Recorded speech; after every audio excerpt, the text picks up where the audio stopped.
Hi, my name is Hitendra Patel. I represent the Global Innovation Management Institute. We are honored to be part of the Global Council for Innovation Organizations because we are very excited about the opportunity of spreading innovation globally through certifications and standards. This council that we have put together will allow us to share best practices, exchange ideas between universities, between governments, between companies, between different geographies.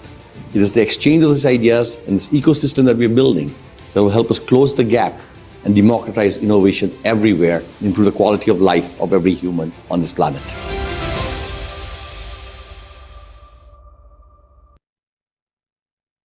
Great. So here we are. Hello, everybody.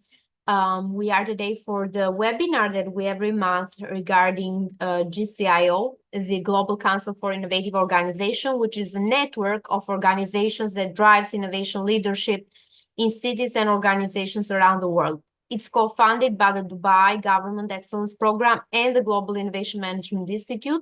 And our mission is to share and exchange innovation best practices around the development and implementation of innovation models.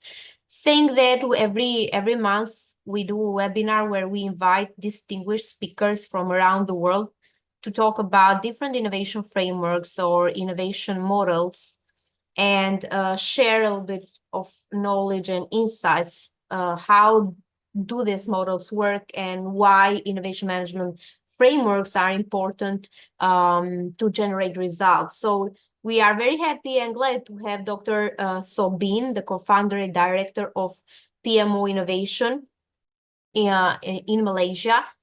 He will talk about Innovate and Win, so how you minimize risk and maximize return, which is everybody's dream, with innovation management frameworks and processes. Dr. Soo Beng is a seasoned tech enthusiast for over 28 years of experience working in 500 Fortune companies like Motorola in the good old days, working with universities, working with startups, and working in transforming challenges into successful innovation, but working also with main big themes of Internet of Things, Industry 4.0 technology. And he has been working in intellectual property management, Lean and Six Sigma methodologies, quality tools, design thinking, and all about driving continuous improvement, transformative change. He is a trainer, basically, and an educator and respective member also of the International Association of Innovation Professionals, which we merged last year, and has published more than 50 papers in very recognized and reputational research journals. So basically, he's an academic as well. And we'll hear from him and his insights because he combines both the practical side and the academic side. And we are looking forward to your speech, Dr. Soo Beng. Please, the floor is yours. Thank you so much, Arila, for that kind introduction. Pleased to meet everyone. Pleased to see that everyone turning up on this new year. I think this is the first session of 2024. Right. So let me pull up my slides. Everyone can see my slides, I presume. Yes, we do. Okay. So I think thank you so much for the kind introduction and also giving me the opportunity to share what I do and what I'm passionate about, which is innovation. And here is actually the title of my talk this evening, morning, or afternoon, depending on where you are around the globe. So Innovate and Win, right? This is something that I'm actually passionate of. And how do we minimize risks and maximize returns, right? Primarily, I'm looking into a framework and also a process to do that. I'm currently the ISO 56000 Innovation Management Committee Chair for Malaysia, and also a member of DC 279. So other than that, I'm also an innovation management black belt in various innovation framework, and that's where I am going to share my experience with you. So since today, I like to take it light and easy, I'll just introduce to you what I do. Actually, I'm an engineer, right? So if you drive vehicles that has CAN bus in it, drive-by-wire solution, every I was involved in the design of it in the early days in 1994 or early 90s. So in a nutshell, my career spanned from R&D for designing cars, designing the same microcontrollers that we use to design automation and control, right, for a very renowned organization. Those days was known as Allen Bradley.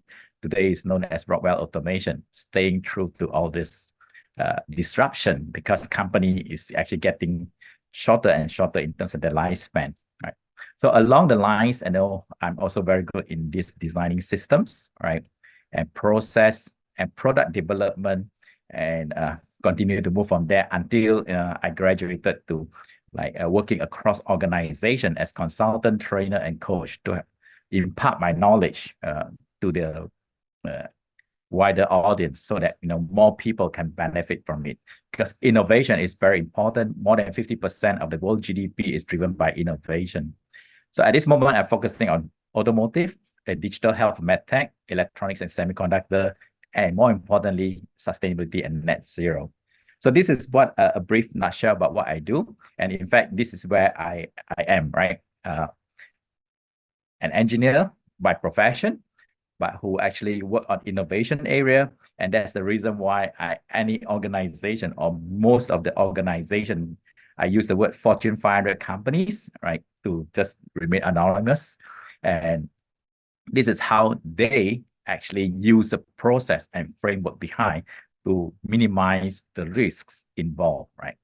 So just for the fun of it, this is 1994. And actually, that's the first time I learned about innovation, not from anyone else, but from the reporter who wants to interview me on my work. So you'll notice the timestamp, 1994. This is actually like 30 years ago. This is really cool, right?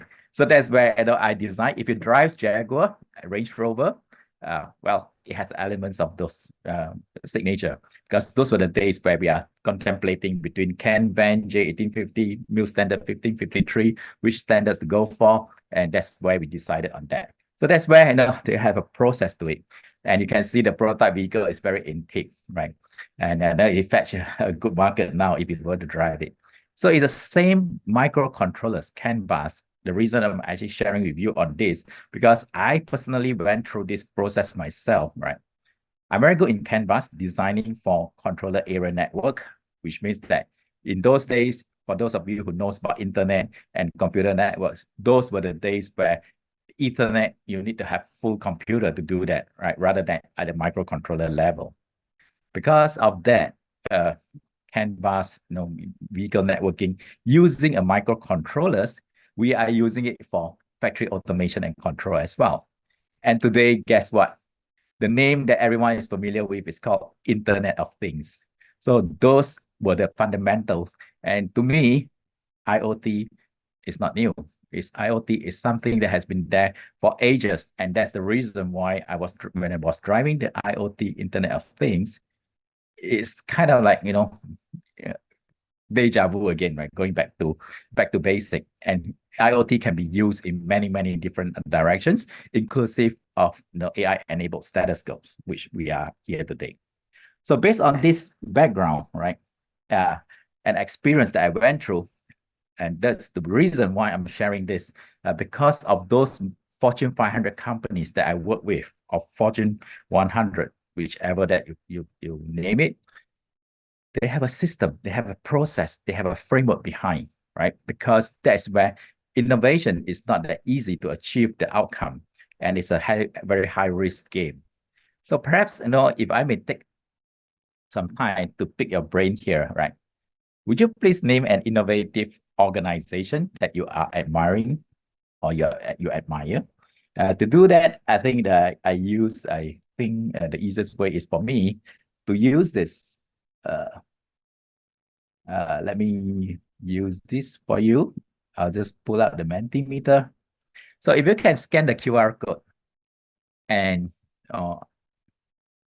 yes, Motorola no longer exists, but I think the Motorola that I work with actually still exists, called Motorola Solutions, right? So anyway, if you can actually scan the QR code, or if you don't have a barcode scanner, right, you can actually use go to menti.com and punch in the code 33740020. And I would like to hear from you. Please name an innovative organization that you admire. Now, yeah. Does it work, Tara?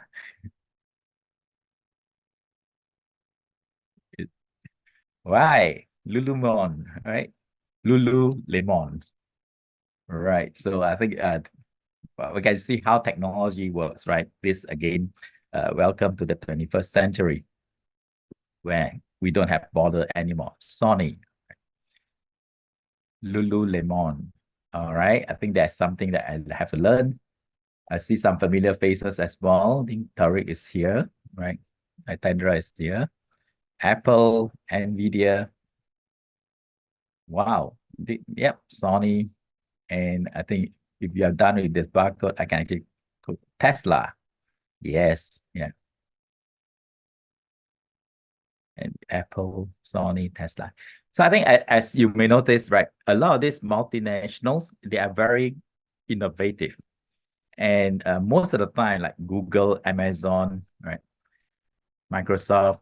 Thank you. Thank you for those input. Anyone else like to input? Right. Hydro-Quebec. Oh, how do you pronounce it? I know it's not Quebec, but I think it's the Canadian pronunciation. Excuse me for that. Right. The next question I'd like to ask you, right? Thank you for those. For those companies that you just selected or suggested, Tesla, Apple, Amazon, Nestle, whichever that you entered, what is the reason why you choose that? What are the attributes that you think this company has? Are they a risk taker? Are they radical? Do the unconventional things? Tesla, for example, right? Are they, because there must be a reason why you choose them, right? And then, just ponder a little, because they're risk taker, embrace societal changes, they drive the market, or whichever that comes to your mind.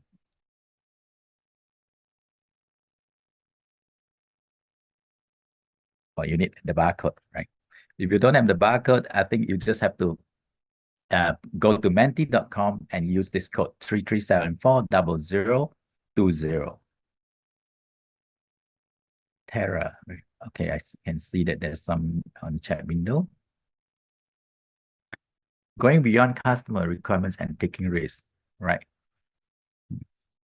Yeah, I think risk taking is one of it. Pioneered autonomous driving, I presume that's Tesla, cutting edge technology. Wow, products that are convenient. Yeah, I think Apple actually nailed it in a sense that, the product is quite simple and easy to use. You don't have to be designed by engineers, used by engineers, because in the past, during prior to Apple, the Motorola, the Nokia, I still remember the cell phone, they always quote you with all the GSM frequency numbers, battery lives, all those technical specs, which majority of the general consumer are not bothered, right? Or it doesn't make sense to them. All right, good. The big thing. All right. Okay, let me take away the QR code, and then, yeah, for those of you who have not get a chance to scan the QR code, you can always go to menti.com, use your web browser, and then key in the code 33740020. So makes money, correct? We are not a charity, because in industry, when you innovate, you actually invest your investment and then hoping that you can get a bigger returns towards the end. So transform the world, continuously explore continuously new fields of play. This is Quebec Power, I think. 735 kV power line, right? So I think if you look at this, right, you can see there's the elements of risk taking, the cutting edge technology. No one has ever attempted before or tried before. The other companies that you mentioned actually pioneered that, right? So fast implementation, that is another thing. Today, fast implementation speed, right? Speed of execution, being agile, fastest to learn. It's no longer fastest to fail, because no, fail forward, fail fast no longer works. It's like learn fast today, right? Customer-centric R&D investment. Good. So I think you pretty much nailed many of them. And in fact, I hope that this will give you start your mind, start to get it to work, right? Start to know. Okay. So with this, I think let me go back to our sharing. Right. I think most of you already mentioned that, right? So I will actually show this because I know that in this forum, there are many innovators, and that's where typically there are many models. Please allow me to use just one just to illustrate it. The innovation funnel, right? So we know that in innovation, you start by spotting an opportunity or problem to solve.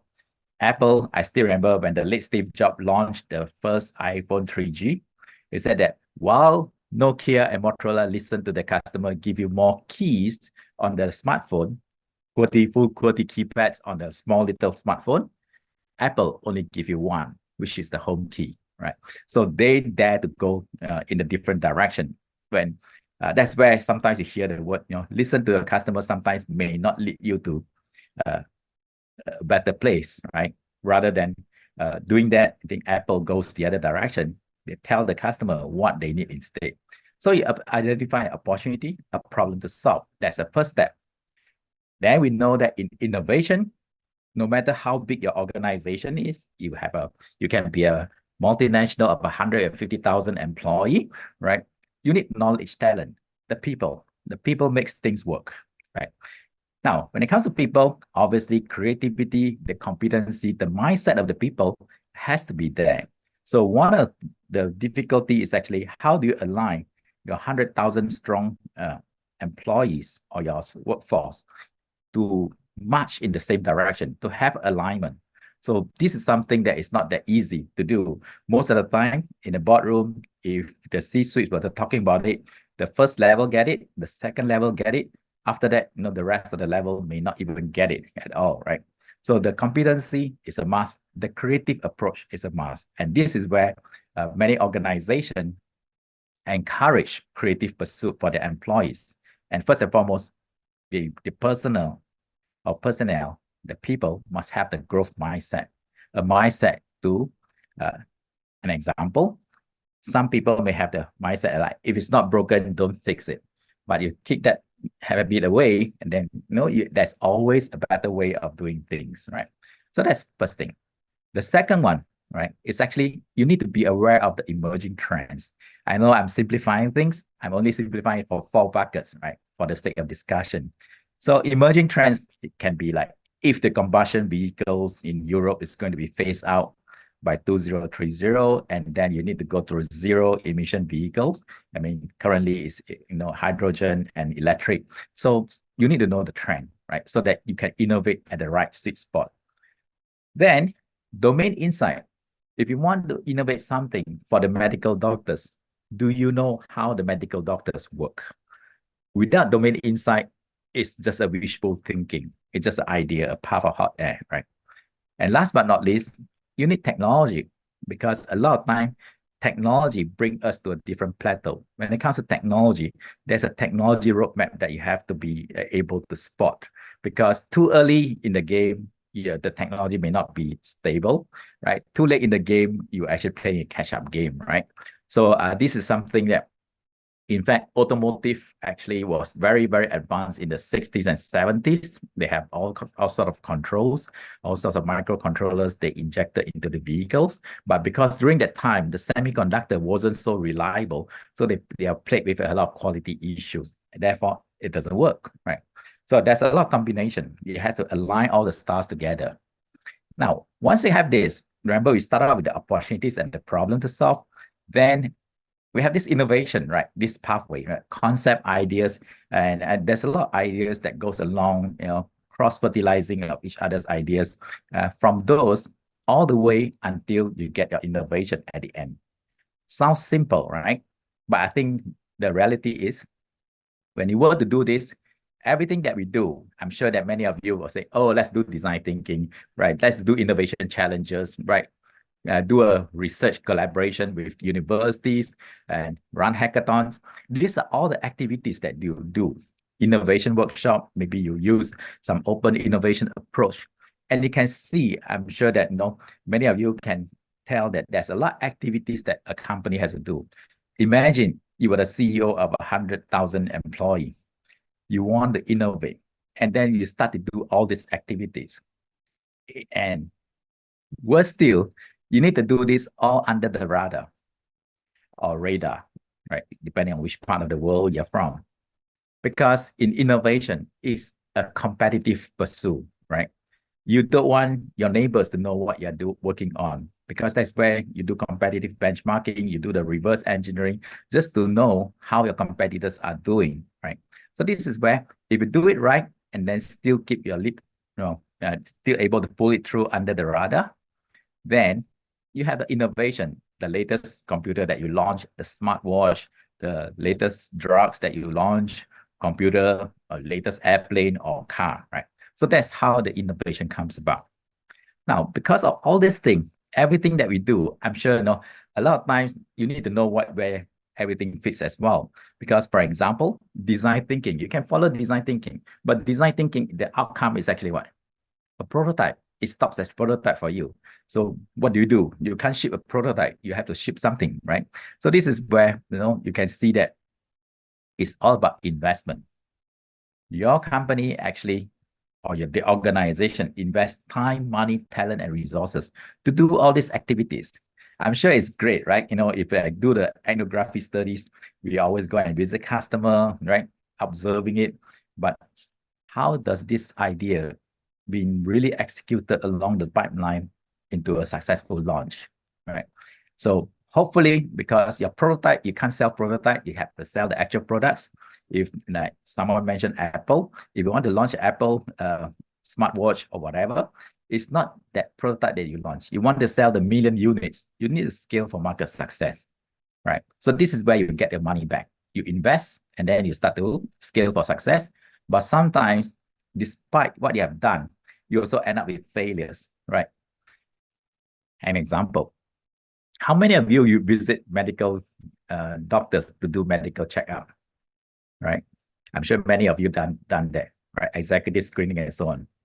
We have this blood pressure machines where you press one single button and then it start to inflate your arms, right? The armband, right? And how many times do you still see medical doctors using the manual pump, with the stethoscope, right? If you are the innovator for that particular blood pressure machines,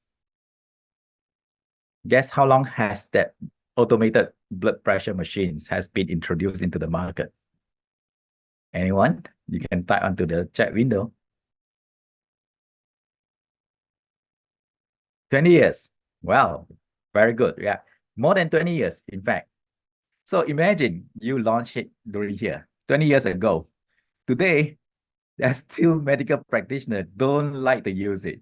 They still prefer the manual approach. But that again, it's a different ball game altogether. The consideration more is on the diffusion, the acceptance of it.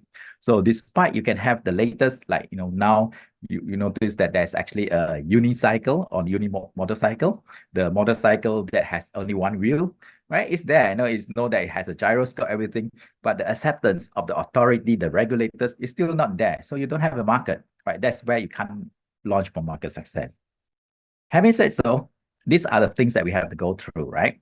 So because I've been through a few of these multinationals that I work with, all of them has, in a way, a process, right? So how might we minimize risk and maximize returns? Actually, if you look closely, every single one of them have a process, a phase where you identify opportunities. This is where the fuzzy front end, sometimes known as, and then you create a concept. And then, you validate whether the concept works, and you develop the solutions. This is more on the design and development phase, right? So that's where, you already know how to design a car, and maybe a facelift and all those. This is develop the solution, and you deploy it. So these are the phases. And in fact, I don't want to mention the names of the company as well. They have a phase gate approach, right? Like you have to go through gate by gate, right? So that is where things are. But today, too many gates slow things down, then they rip it apart, streamline it into agile practices, right? So in a nutshell, there are framework and process. So this is, again, if you look closely, this is the, today is known as ISO 56000 type of innovation management framework, where you identify opportunities, create concept, validate concepts, develop solution, and deploy solution. There are phases on it. So even, I know that, there was once one of the dean of the school were actually sparring with me. He said, how can innovation, a creative pursuit, must have a process? The answer is, the process is not to stifle the growth and the creativity of the people. It's just to guardrail them. Just imagine, you will drive on the bridge, there's always a guardrail on the left and right side of the bridge. This guardrail is just to make sure that you safely cross the bridge to the other side of the crossings, right? And however you want to drive it creatively, speeding, slowing down the driving, changing lanes, that is up to you. But that's why the process is there. And we know that innovators, sometimes they are very creative, and most of them are perfectionists. If you don't have a process to hurdle them through, they'll continue to perfect the things, right? And you never launch the innovation, right? So one of it that I'm familiar with, right? In fact, this is how we started off. First, innovation. So innovation is actually translating any new ideas, right? Or creating value out of ideas that is new to you or your organization can be considered innovation. So it's a result. The new watch, the new plane that you launch. This is where this is defined by ISO, right? Innovation is a new or modified entity that realizes or redistributes value. So that's where you have value creation. Now, that's one. The thing is actually, can you consistently hit this type of success? The answer is you need to be able to manage those funnel of work, right? You have to. I'm sure that, you see, I started to go from, as an engineer, going slowly into the management. As engineer, we love going for the ethnography studies, right? And anthropology studies, because it is field trip, right? It's nice. Who doesn't want to have a field trip? So away from the office or away from the R&D lab. But the thing is actually, all these things cost money, resources. And if you are investing on it, I think this is where you need to have a management process to manage all these operations, right? So this is where, innovation management is about defining, planning, and executing the steps or activities needed to turn ideas into innovation, which is the first one, right? So now it can be consistent. And that's where, someone asked me, what's the difference between this and this? Because we know that, from time to time, you see successful startups because they can be hitting it right at the nail the first time. But after that, they couldn't get it right because there's no process. The difference between the amateur and the pro is that the pro, if I were to play football or the European football, I can score a goal as well because maybe I played for 10 years, I scored one. But if you want to be the pros, consistently, you want to score the goal as and when you want it. So that's how this innovation management comes in, right? Now, the thing is actually, once you have this, right, the next level is obviously a system. It's a systemic thing so that you can go on leave, right? An example, this could be a startup founder. He or she will actually have to be there 24/7, right? But you can't go away for holiday. Or once you have a system, everything is there, is self-taken care of, and then your system will take over. And when you're not there, the delegation will kick in, and so on and so forth. The system continue to take over and run, right? For those drivers who drive a car, the moment you hit the highway, you press the cruise control, the system takes in.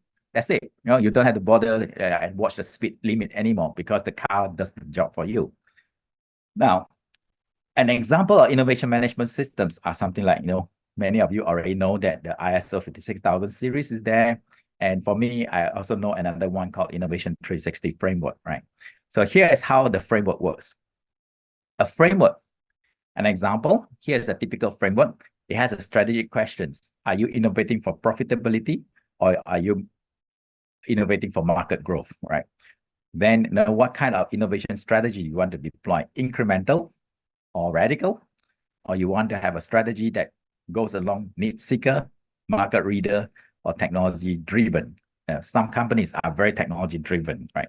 So then where do you want to innovate, or what do you innovate on? Can be product, process, production systems, manufacturing, business model, and so on. But you can see that there's a framework guardrail behind, right? And how do we do it, right? That's where the leadership team, because innovation, if you don't have leadership, you can walk away from them, because there is a lot of maybe grassroots people trying to innovate something.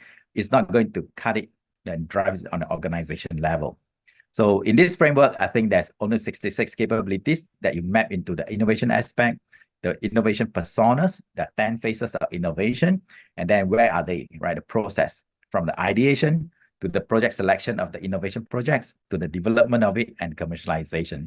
It is very similar to ISO 56002. And then you ask where, when, who. So in a nutshell, a framework allows us to do what? We want to maximize returns. I mean, that's what my topic is for.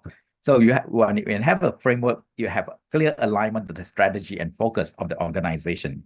You want to innovate in the area of electric vehicle, that there's a focus, right? And then now, once you have that, all your visibility of innovation projects progress has to be there.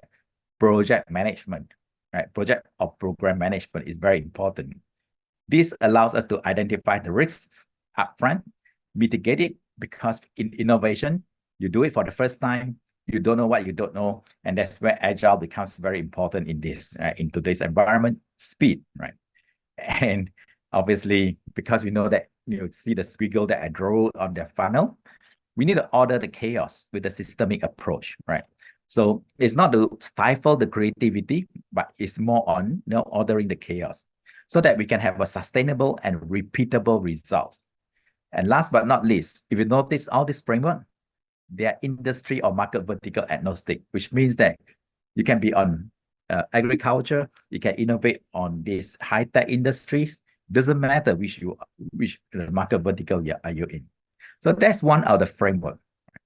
Another framework which many of you are now very familiar with is the ISO 56002, right?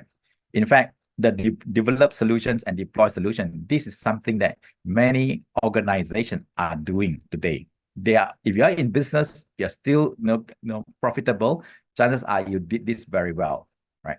So here is where, for those of you who may be familiar with ISO 56002, you notice that I rearrange them into the funnel approach, right? So that it can have a flow from my earlier presentation into this. So identify opportunities, great concept, validate concept, and then you continue to move from there, right? From the innovation opportunities to the delivering of the values. Now, because of ISO 56000, I think, again, you must have the leadership, vision, strategy, and policy. And then, this PDCA, this is actually PDCA at the bottom, you have a continuous improvement. So in the Japan Innovation Network, they use the analogy of double-decker bus, right? So this is the lower deck to do the day-to-day operations. This is, again, the innovation projects that they run. So in parallel or ambidexterity organization. So from here, you can see that for those of you who are familiar with ISO 56001, right, 2015, they are similar. In fact, the variation is so little that maybe there's so much overlaps that the effort to put this together maybe just like 20%, right?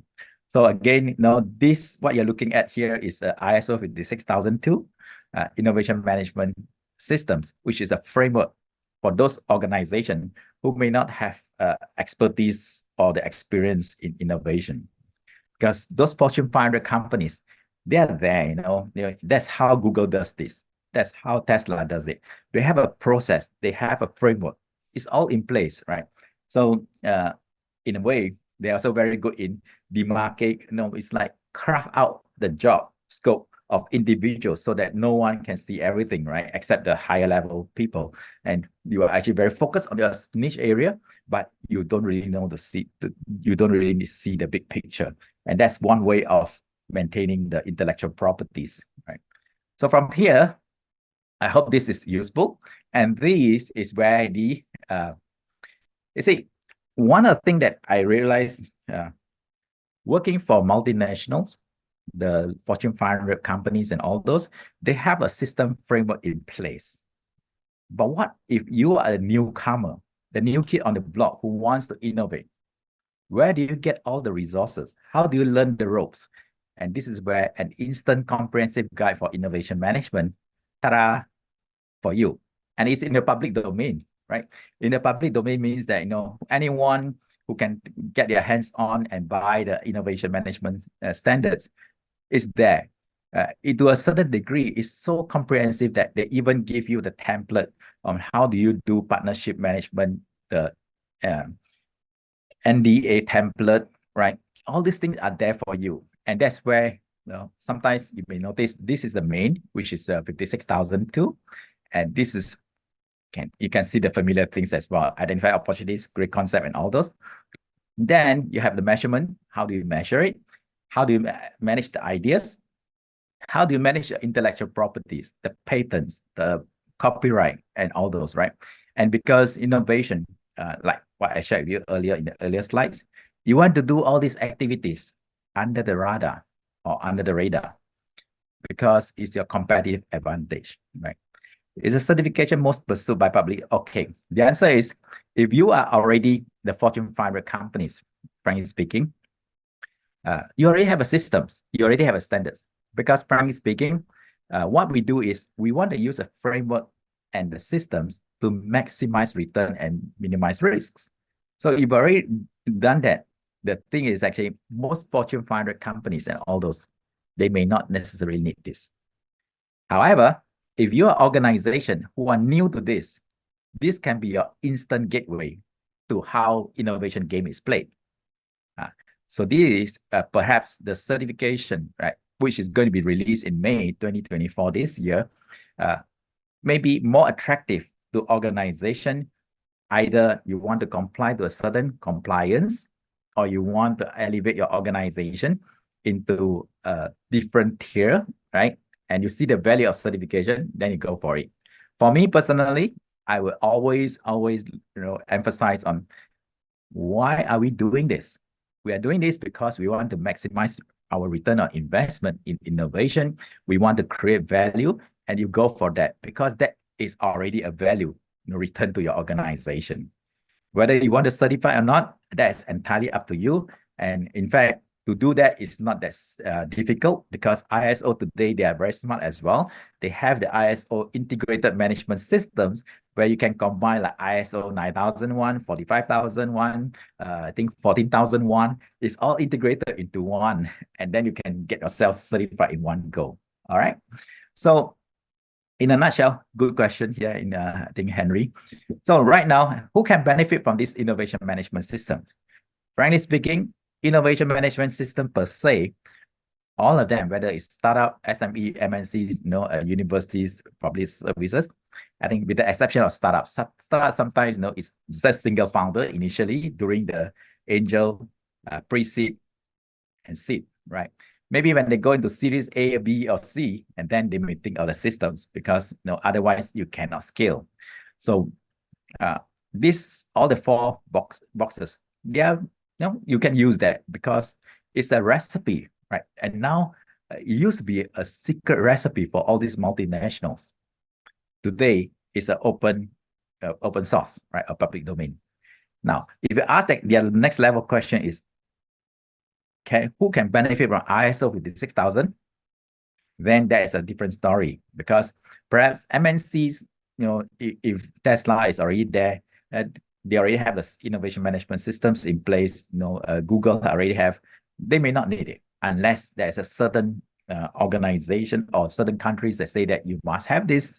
Then you can only because there are certain countries that does that. You want to apply grant, and then before they disburse the grant for you, they want to make sure that the organization knows how to manage innovation. Therefore, they ask for it, right?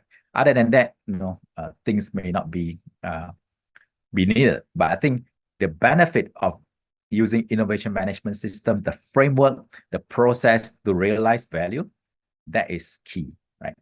So I think in a nutshell, I hope I give you a glimpse of how to maximize returns. And I know that we are now going to have some Q&A. With that, I'll just welcome questions. Soo Beng, thank you very much for your presentation. Really insightful and I think provides a provocation for where to use ISO, where not to use ISO, and on top of that, a good understanding of what is innovation management system versus innovation management versus innovation system itself. So I thought that was very, very helpful to the audience. Why don't we begin? Just for the people in the audience, we'll do a video first for our GCIO members and what is GCIO. So please, Victor, go ahead.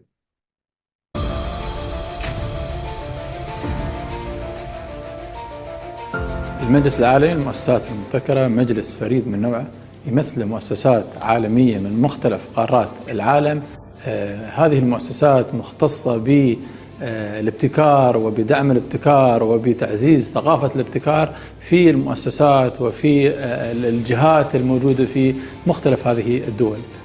المجلس بيكون له دور كبير في دعم تبادل ونقل المعرفة ونقل الابتكارات الموجودة في مختلف قارات العالم ومختلف المؤسسات الموجودة على مستوى العالم ودعمها وتأثيرها ونقلها للمؤسسات الموجودة سواء في دبي وفي دولة الإمارات أو على مستوى الدول المشاركة في هذا المجلس. برنامج دبي للتميز الحكومي يعتبر أحد الأعضاء المؤسسين لهذا المجلس، والبرنامج كان له دور وباع كبير في دعم الابتكار والمبتكرين على مدى 20 سنة الماضية من خلال المبادرات اللي يقدمها، من خلال الفئات الموجودة في جائزة برنامج دبي للتميز الحكومي. البرنامج له دور كبير في هذه المبادرة وسيدعم الابتكار والمبتكرين وثقافة الابتكار على المستوى المحلي وعلى المستوى العالمي، وسيساهم في نشر كل الإنجازات وكل الابتكارات الموجودة على مستوى دبي للعالم بأسره.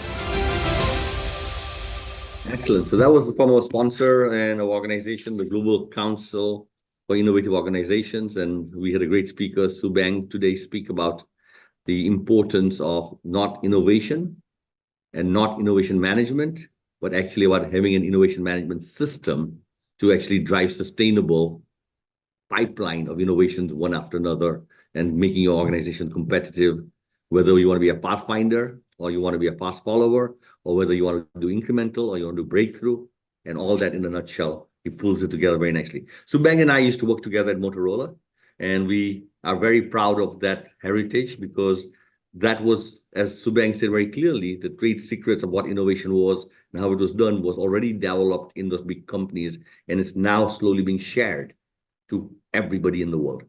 So, Soo Beng, as we first, let's just talk about a little bit about the big companies. What do they really do right?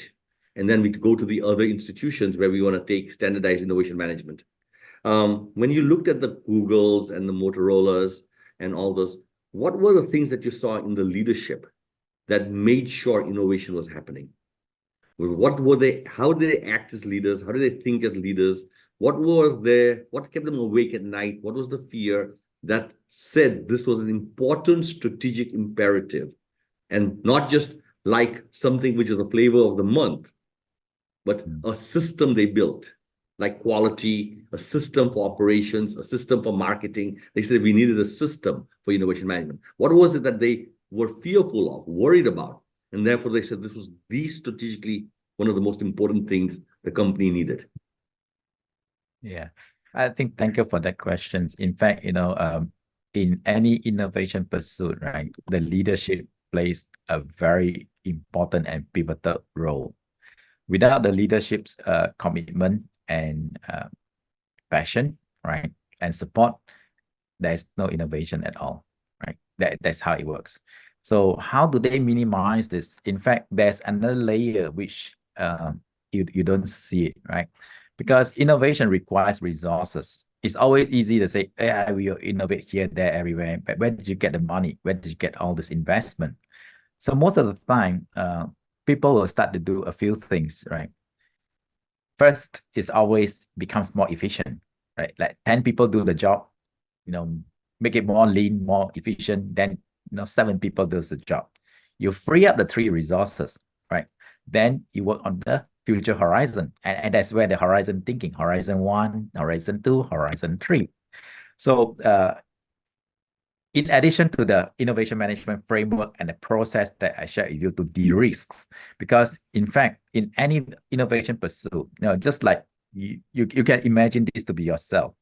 If you were to make an investment, you put 100,000 there and you don't really know what kind of return, would you keep you awake at night or something like that? Or maybe to some people, it's like 100 million or 10 million.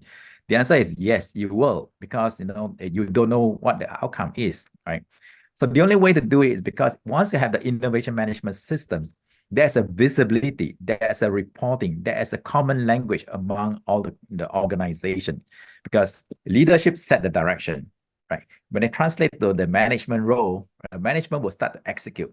When you want to execute, how does the leadership continue to stay in progress? The RACI, of project management. So you keep them, engaged. And then because of this particular visibility, you have a framework, at which phase of the innovation process is what kind of, work that you have to do, right? And this is where it's a two-way thing, because you cannot be like, I set the direction, then you forget about it. 1 year later, you do another retreat and then revisit that. Yep. Because it has to be a continuous, correction. It's just like when you drive a car, when you go around a bend, do you close your eyes and then open your eyes every 1 second? I don't think you're going to make out from the corner, because you're constantly looking at the bend and steering do the correction. Same goes to management. Leadership set the direction. The management will actually execute further direction, but there's a flow between the two. And how do you do that? It's only through a framework. You need to know the systems and the framework and the process itself will give you a two-way bi-directional flow. So one of the important points I think Soo Beng is making is, as you think of your innovation management system, you do need the leadership and the organization to kind of support the system. And at Motorola, I was part of the big projects of Motorola, and the people who would come and visit us on a regular basis was the CEO, the head of strategy, to come and evaluate results and review results, and make sure that that pipeline progress was being monitored and reviewed at the highest level. Because if you didn't do that, it would get reviewed down to the next level, and suddenly becomes chief innovation officer to innovation manager to an innovation employee. And once we get to innovation employee, the project size gets smaller, the impact of those projects is less and less. And so to make sure what outcomes do you desire depends also on who's monitoring and who's in charge of innovation. Let's jump to another part of the question, if you don't mind. In your journey, you highlight that for the first time, the secrets of innovation management are now available to everybody. It's democratizing innovation through ISO. And therefore, some people are going to definitely say, hey, look, I got nothing and I need to get started. And ISO is a fantastic way to get started overnight, because all this things is available. At what point does ISO become a benchmark so that everybody has it? And then now, how do you differentiate again? How do you get your quality control to be better than everybody else's? How do you make sure that your ability to go faster is more than somebody else? Because at some point, it's the effectiveness and efficiency that you put around the system. So where will be the next competitive advantage? If two companies both take an ISO standard and they both have the same systems in place, how does one compete with the other? Because the desire is to come up with bigger, bolder innovations. What do you think is the next big thing in there? Frankly speaking, right, that's again a very good questions. The ISO itself is a framework as well. So let's say, for example, ask you, do you have an ideation process? So your ideation process, it can be anything. It's up to you. So, some company will deploy a more sophisticated ideation process. Some will be, even like a less sophisticated. When there's still a room to maneuver. But what I'm trying to get at here is that, because here is where, all the big items, right, the broad strokes, ISO laid out all this secret recipe for you. So you know how to manage the intellectual properties. You need to know how to manage your collaborators and your suppliers, everything, right? In the innovation realm. Once you have that, then you start to go into the next fine tunes. It's just like when you want to draw, artists want to draw a new drawing, right? So you have the broad stroke first, and then you start to put the details. So the detail is going to be your competitive advantage. And most of the time, no one is going to share that because no one in their right mind, do you know how the iPhone 16 look like? The answer is you don't know because they keep it secret. Then usually the first leak came from when they filed the design patent. When it's filed a design patent, that's where you make it public, right? So that's where the leak will come out, right? And that's towards the end, right, of the project. But other than that, the drill is always been keep it secret, right? Yeah. I think that's an interesting point.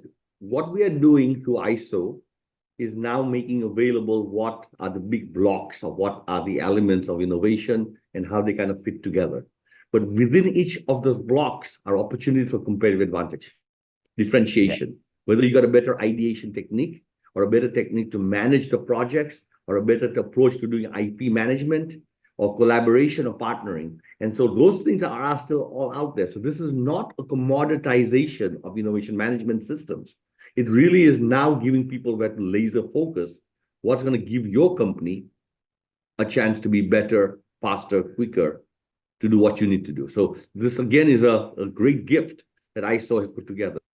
Let's go. In terms of, you said it's universally applicable. It can be applied to universities and applied to nonprofits and applied to small businesses. Is there a size of a company first, which may be too early to say, come on, you shouldn't be investing so much on innovation just yet.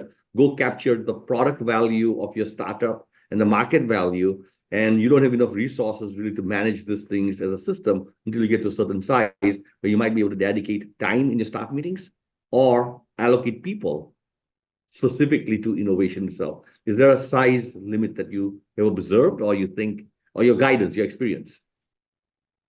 From my experience, right, startups, they don't need it. Those early startups, right? And like angel, pre-seed, maybe you'll start to look at this when you hit Series B or Series B and above, right? But that is just a general guide because, frankly speaking, the key here is actually realizing value. If you can still realizing a value using the cauldron, because startup is using cauldron management style, no process, no systems, no status, everything is like being challenged, right? That today it can be this process, the way they introduce product, tomorrow it can be a different way because that's how fast this startup works. But eventually they will stabilize, right? Even because when they start to grow, the number of people starting to get more and more, you need a system to manage it, right? So the answer is yes.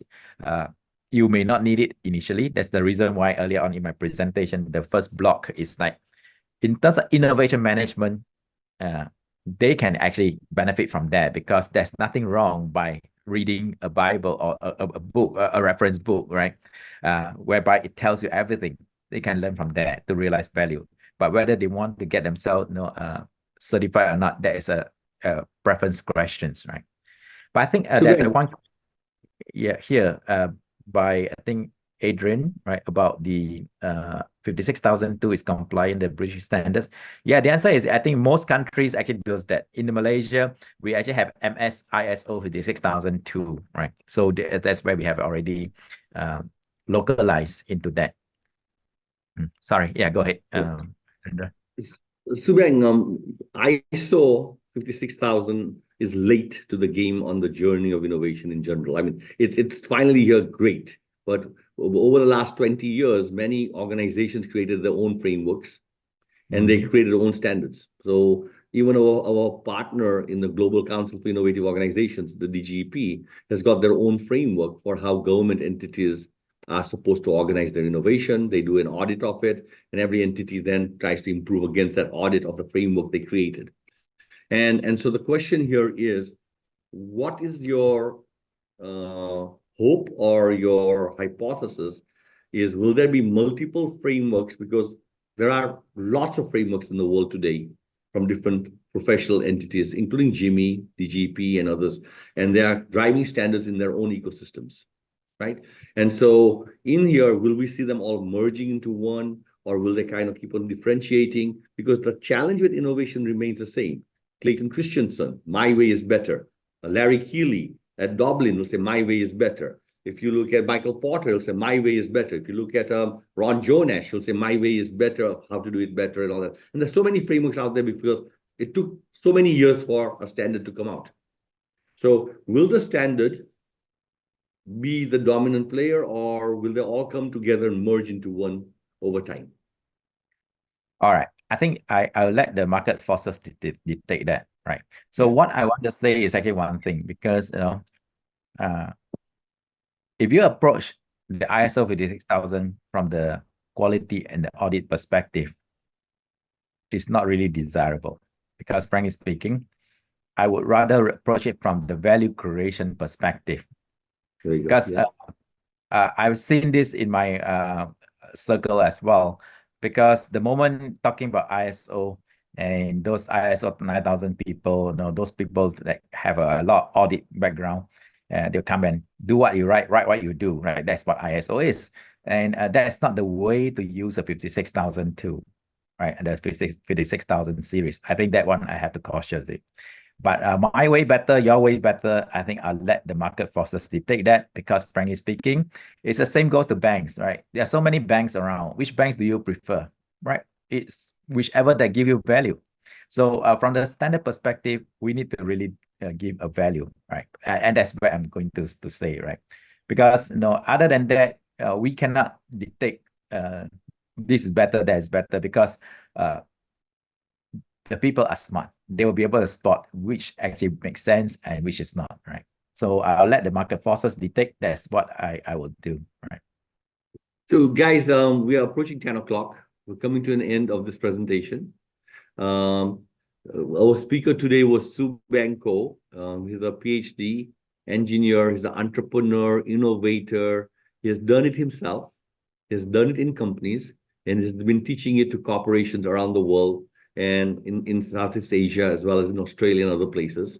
He's a thought leader in his own way. He's collected the best of the best to create his own frameworks before the ISOs came along. And since then, he has been basically talking about ISO. What we heard him speak today was ISO has an opportunity for all the small, medium-sized companies, for universities and others who have got maybe nothing or starting, and this would be a great way to get started and move very quickly across these fronts. And Soo Beng is in Malaysia. He's in Southeast Asia. He's available for further conversations, help, support on these things.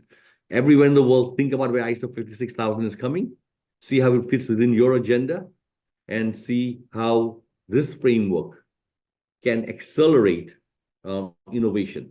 Now, for all of us in this GCIO, our objective is to share frameworks and to make sure that every person out there, every organization out there is using the best tools, best systems to be able to unleash creativity into value-generating results for everybody else. Soo Beng, I'm going to give you the last minute to say what you would like to say, and then we'll wrap up. Yeah, last word. My last word is actually, keep innovating, because we really need innovation, especially towards the net zero, right? So in fact, if you, I actually put a lot of my thoughts in my book as well. During COVID-19, I have nothing to do, and that's why rather than keeping this secret to myself, and then I'll just put it in my book. And you can actually, feel free to scan this QR code to link up with me via LinkedIn, and I'm happy to get back to you as well. Right. So you have a good day. Thank you. Yeah. So Dr. Khoh Soo Beng, thank you very much for your presentation. For everybody, please reach out directly to him. This has been another edition of the Global Council for Innovative Organizations Speaker Series. Thank you very much for watching, and we'll do this again 1 month from now. Thanks, everybody. Together we can. And so let's collaborate, let's partner, and let's create frameworks and share frameworks so that we can unleash creativity and innovation for net zero, as Soo Beng said, and for any other challenge that is facing us. Thank you very much, and have a great rest of the week.